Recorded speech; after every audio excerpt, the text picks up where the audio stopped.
بسم الله الرحمن الرحيم وصلى الله على النبي الكريم محمد وآله وصحبه أجمعين أما بعد. وكره ذبح الكتاب وأما المجوس فيحرم لأنه ليس من أهله ضرر ويتصدق بجلدها أو يعمل منه نحو غربال وجراب وقربة وسفرة ودلو أو يبدله بما ينتفع به باقيا كما مر لا بمستهلك كخل ولحم ونحوه كدراهم فإن بيع اللحم أو الجلد به أي بمستهلك أو بدراهم تصدق بثمنه ومفاده صحة البيع مع الكراهة وعن الثاني باطل لأنه كالوقت مجتبى. اب یہاں سے چند مسائل اور شروع ہو رہے ہیں. وَكُرِهَ ذَبْحُ الْكِتَابِ، کتابی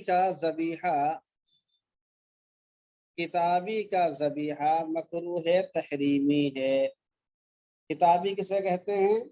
یہی ایسا یہودی یا عیسائی جو اپنے مذہب کے اصولوں کو مانتا ہو، ایسے شخص کا ذبیحہ کیا ہے؟ مکروہ تحریمی ہے. کسی کو آواز نہیں آ رہی کیا؟ یا کچھ لوگوں کو آ رہی، کچھ کو نہیں آ رہی ہے؟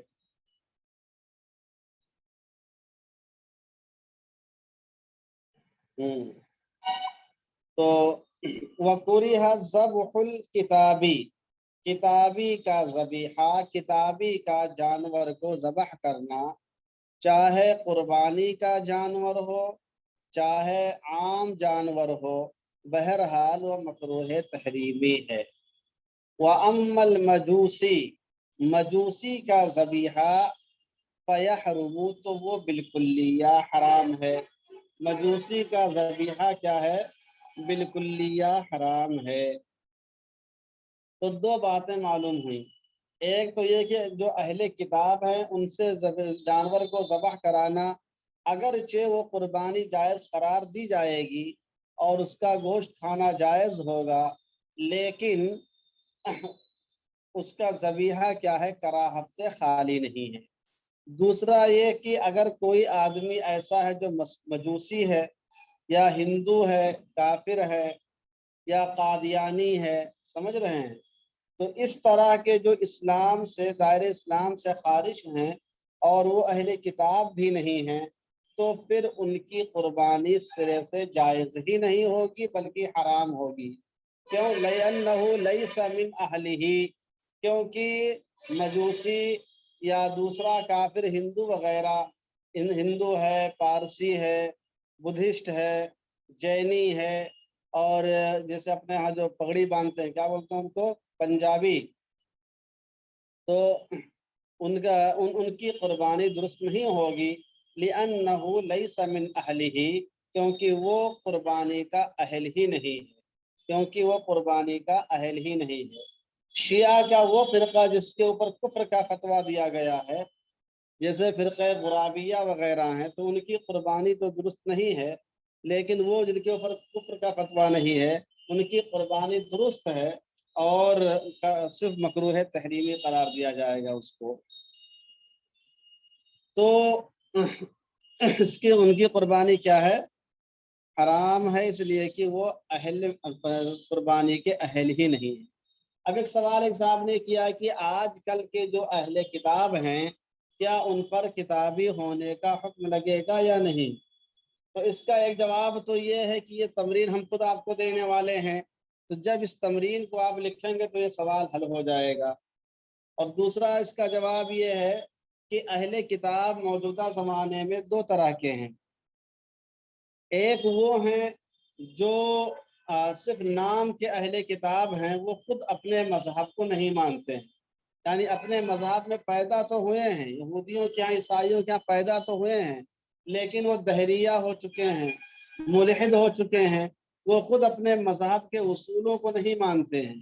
ان کا مذہب، ان کے مذہب جو تعلیم دیا انبیاء کے بارے میں، قیامت کے بارے میں، جنت کے بارے میں، سمجھ رہے ہیں، اور ایک خدا کے یقین کے بارے میں، تو ان چیزوں کو وہ تسلیم نہیں کرتے ہیں. تو ایسے لوگ حقیقتاً اہل کتاب ہی نہیں ہیں، بلکہ وہ خود اہل کتاب کے دائرے سے نکل کر ان کا مرتد کا حکم ہوگا اور ان کی قربانی درست نہیں ہوگی.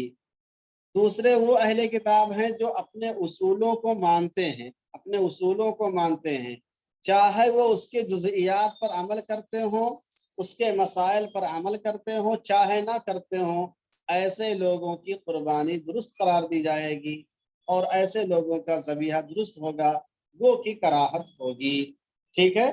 تو موجودہ زمانے کے اہل کتاب کے بارے میں یہ تفصیل آپ کے ذہن میں رہنی چاہیے. الحیلۃ الناجزہ میں مرتد کے سے نکاح کے ختم ہونے کے سلسلے میں حضرت تھانوی رحمۃ اللہ علیہ کی اس کتاب میں مفتی شفیع صاحب کا جو رسالہ شامل ہے، اس میں بھی اس کی تفصیل بیان کی گئی ہے، وہاں سے بھی آپ مراجعات کر سکتے ہیں. تو وہ کوریہا سے لے کر من اہلہ یہاں تک کے بات سمجھ میں آئی کہ نہیں آئی؟ وہ کوریہا سے لے کر من اہلہ یہاں تک بات سمجھ میں آئی کہ نہیں آئی صاحب؟ یہاں تک بات سمجھ میں آ گئی. موجودہ زمانے کے اہل کتاب کا حکم بھی آ گیا. اب ایک لفظ لکھا ہے درر، اس سے بتائیے کون سی کتاب مراد ہو سکتی ہے؟ میں اس بات کو لکھا چکا ہوں آپ لوگوں کو. درر سے کون سی کتاب مراد ہوگی؟ میں نے جب الدر المختار پر گفتگو کی تھی تو میں نے بھی بتایا تھا کہ کہیں قضا فی الدر لکھا رہتا ہے تو اس کا مطلب کیا ہوتا ہے، اور کہیں فی الدرر ہو تو اس کا مطلب کیا ہوتا ہے. ہاں، درر سے مراد درر الحکام ہے. درر الحکام شرح غرر الاحکام ملا خسرو والی، بالکل صحیح. تو ملا خسرو کی کتاب کے حوالے سے مصنف نے اما المجوسی فیحرم لانہ لیس من اہلہ کا اضافہ کیا ہے.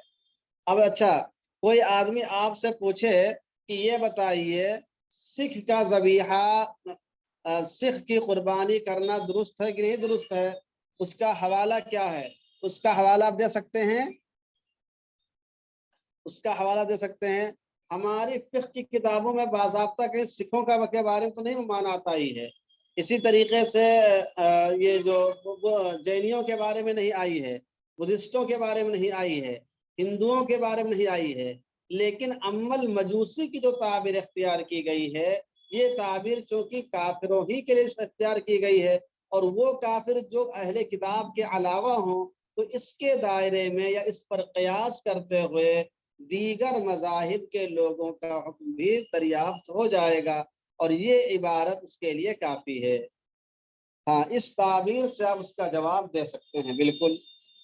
یہ میں نے بات اس لیے بتا دی کہ کبھی کبھی ایسا ہوتا ہے کہ آدمی لکیر کا فقیر ہو جاتا ہے، اب وہ سکھوں کا احکام ڈھونڈنے لگتا ہے فقہ کتابوں میں. تو اس طرح کے نظائر کو آپ دیکھیں کہ مجوسیوں کا جو حکم دیا گیا ہے کوئی دیگر کیا کہتے ہیں مذاہب کا حکم ہوگا، اس پر آپ قیاس کرتے ہیں مسئلہ بتا سکتے ہیں، اور دلیل کے طور پر، حوالے کے طور پر یہ عبارت آپ نقل کر سکتے ہیں. اتنی بات واضح ہوئی کہ نہیں ہوئی مشائخ؟ تو درر الحکام جو ملا خسرو کی کتاب ہے اس کے حوالے سے مصنف نے بتایا ہے. اب دیکھیے وَيَتَصَدَّقُوا بِجِلْدِهَا، قربانی کر لینے کے بعد اس کی جو کھال ہوگی اس کھال کو کیا کریں گے؟ کہتے ہیں وَيَتَصَدَّقُوا بِجِلْدِهَا، اور قربانی کے کھال کو آدمی صدقہ کر دے گا. آدمی قربانی کے کھال کو صدقہ کر دے گا.